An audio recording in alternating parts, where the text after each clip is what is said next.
And in this video, we'll be doing the unboxing and have a first look at the Samsung Galaxy C9 Pro.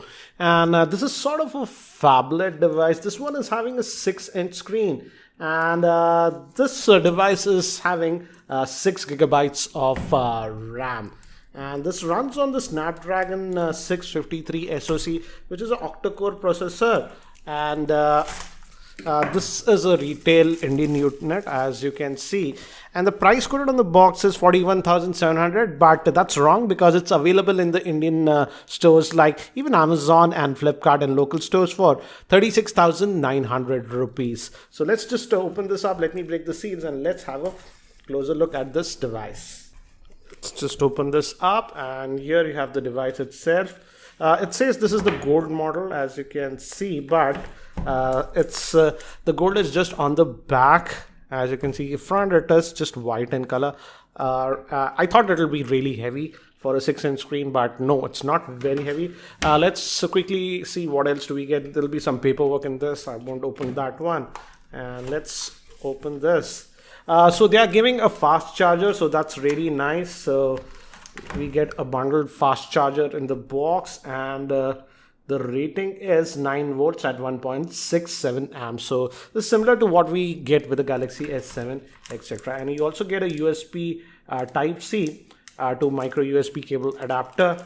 We got this one with the Galaxy Note 7, if you recall Galaxy Note 7. So we also get earphones with inline plus minus button and a button to take or end calls. So you're getting that one, and will be the USB Type-C cable that we are getting. So that's what we get in the box. Let me keep these things to the side and let's have a closer look at the device itself. So here is the C9 Pro itself. Let's just peel this off, and we also have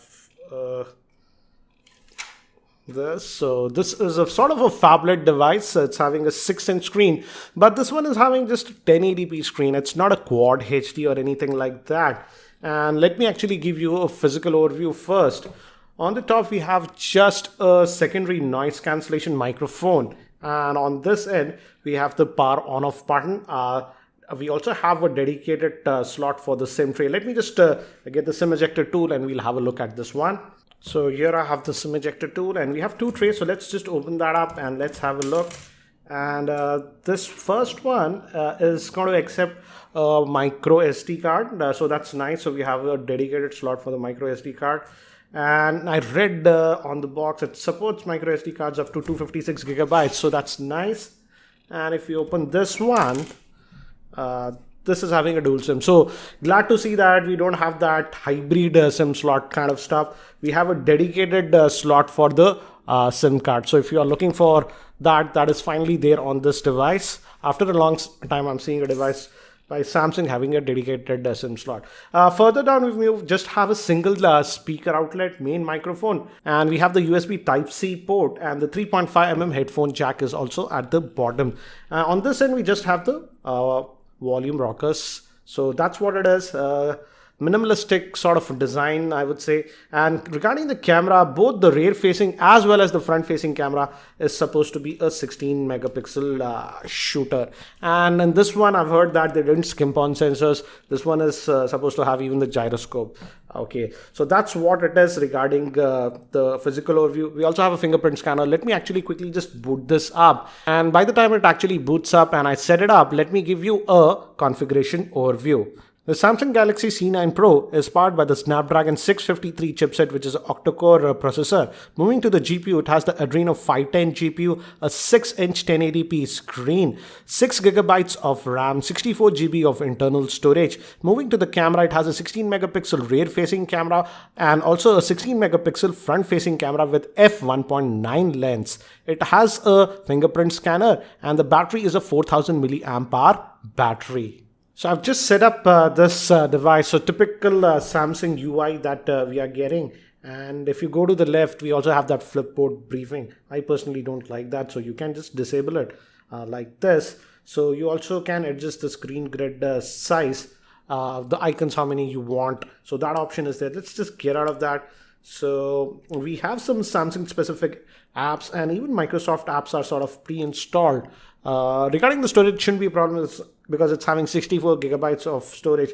And again, as you can see, it's the new type of UI that we are seeing. In fact, on the Galaxy S7 also, after the Nougat update, we are getting this UI. And this device does have that NFC option. And also, it's nice to see that it also has that always on display. And auto brightness sensor is also there. Let's look at the Android version that we are getting on this one. If we go down about the device, software info, as you can see, it's running on the Android version 6.0.1, so still not no good, but again, considering that it's a new device, eventually it should be updated to Android Nougat. And nice to see that finally the back buttons are also backlit. And again, as I've told you, the fingerprint scanner is also there. We'll test it later on. So again, this is the new layout UI that you are getting. But this one is not giving me haptic feedback. I have to check if that's enabled or not. And so if you go to the apps, let's look at the storage. I'm missing that. Out of the 64 gigabytes, how much do we get? I didn't install anything yet. So let's look at the storage tab. So here it is. So this is the new UI that you're getting. And if you click on storage, it's going to check how much do we have. And we have about 51.8 gigabytes of space left out of that 64 gigabytes. So that is what we have. So let's just get out of this one. And RAM, it says, I just saw that. Let me actually show you. Out of that 6 gigabytes of RAM, we're having 3.8 gigabytes of RAM free. So hopefully TouchWiz shouldn't be a problem on this, considering that this is having 6 gigabytes of RAM. Now let's also check the fingerprint scanner, and as you can see, we also have that always on screen. So that's nice. This displays the time and basic notification icons. And let's look at the fingerprint scanner. And as you can see, you just tap in, it works. You don't even have to press it. So it's an active fingerprint scanner. Obviously, you can press this home button and it unlocks very quickly like this, as you can see. But if you just place your finger also on this one, it unlocks. You don't have to press this. So it's an active fingerprint scanner that we are getting with this C9 Pro. Let's also quickly look at the camera, because it's having a 16 megapixel camera with f1.8 lens. So just giving us a brief idea. Filters, switching on the camera and whatnot. Location, I just want to disable that. So a basic camera layout that we are getting on this one. The camera shutter seems to be nice. Again, I'll take some more sample shots in outdoor conditions. So these are some of the sample shots that I have taken with this Galaxy C9 Pro. Again, I have to test the camera a lot more. So guys, that's it for now for this very quick unboxing and overview for the Samsung Galaxy C9 Pro. If you have any other specific questions around this device, do post your questions in the YouTube comment section below and I'll try to include them in my review. And if you're not subscribed to my YouTube channel, hit that subscribe button. Thanks for watching. This is Ranjit and I hope to see you in my next video.